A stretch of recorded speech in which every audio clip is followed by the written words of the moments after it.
ગુજરાતની અંદર વિશેષ કરીને નવસારી જિલ્લામાં ત્રીજી વાર 15 દિવસની અંદર આ પૂરની સ્થિતિ સર્જાઈ છે. પહેલા પૂરમાં અને બીજા પૂરમાં જે અનુભવો હતા એના આધારે જે અગમચેતીના પગલાં લેવામાં આવ્યા એના કારણે આશ્ચર્યજનક રીતે એક પણ રેસ્ક્યુ માટેનો ફોન કલેક્ટર કચેરીએ, કલેક્ટરશ્રીને કે મ્યુનિસિપલ કમિશનર કોઈને આવ્યો નથી. લગભગ 12,000 લોકોને આખા જિલ્લામાં સલામત સ્થળે પહેલાંથી ખસેડવામાં આવ્યા છે. એમને રહેવાની, એમને જમવાની, એમને હેલ્થ ચેકઅપ માટે, એમના પશુઓની પણ વ્યવસ્થા, આ બધી જ વ્યવસ્થા તંત્ર દ્વારા કરવામાં આવી છે.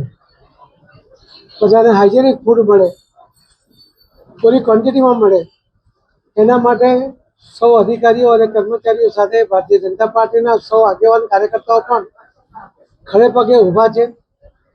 હું વિશેષ આભાર માનીશ સૌ NGOનો, અલગ અલગ દાતાઓનો, કે એમને પણ પોતાના થકી જે કંઈ થઈ શકતું હતું, ફૂડ પેકેટ બનાવ્યા હશે, વાસણની કીટ આપી હશે, બ્લેન્કેટ આપ્યા હશે, કે જ્યાં જ્યાં એમનાથી જે કંઈ થઈ શક્યું એ બધું જે કર્યું છે એના કારણે તંત્રને પણ રાહત થઈ છે, લોકોને પણ રાહત થઈ છે. એટલા જ માટે માનનીય પ્રધાનમંત્રી મોદી સાહેબ જે કહેતા હોય છે કે બધું જ સરકાર કરે એને રાહ જોવાને બદલે બધાએ હાથ લગાવવો જોઈએ. અને એનું જીવંત ઉદાહરણ આપણને આ નવસારીના 3 જે પૂરની સ્થિતિ થઈ એમાં આપણને પોઝિટિવલી જોવા મળ્યા છે.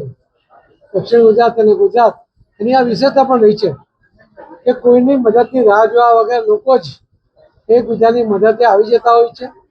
અને એના કારણે જેમને અસરગ્રસ્ત લોકોને યોગ્ય મદદ પણ મળી જતી હોય છે. ફરીથી ઇલેક્ટ્રોનિક અને પ્રિન્ટ મીડિયાને પણ હું અભિનંદન આપીશ કે એમના કારણે લોકોને જાગૃત કરવા માટે, એમને સજાગ કરવા માટે જે ભૂમિકા હવે બધાએ ભજવી છે એના કારણે પણ લોકો જલ્દી સજાગ થયા છે, જાગૃત થયા છે. એના કારણે બચાવ કામગીરી પણ સરળતાથી થઈ છે. ફરી સૌનો ખૂબ ખૂબ ધન્યવાદ. માં motor driving, safe and sure driving. Driving એ શોખ સાથે આપની મોટી જવાબદારી પણ છે. અમારા ઇન્સ્ટ્રક્ટર દ્વારા સચોટ અને સરળ માર્ગદર્શન. આપની રોજની તાલીમની માહિતી મેળવીને શું અધુરાશ છે એના ઉપર પૂરું ફોકસ કરાય છે.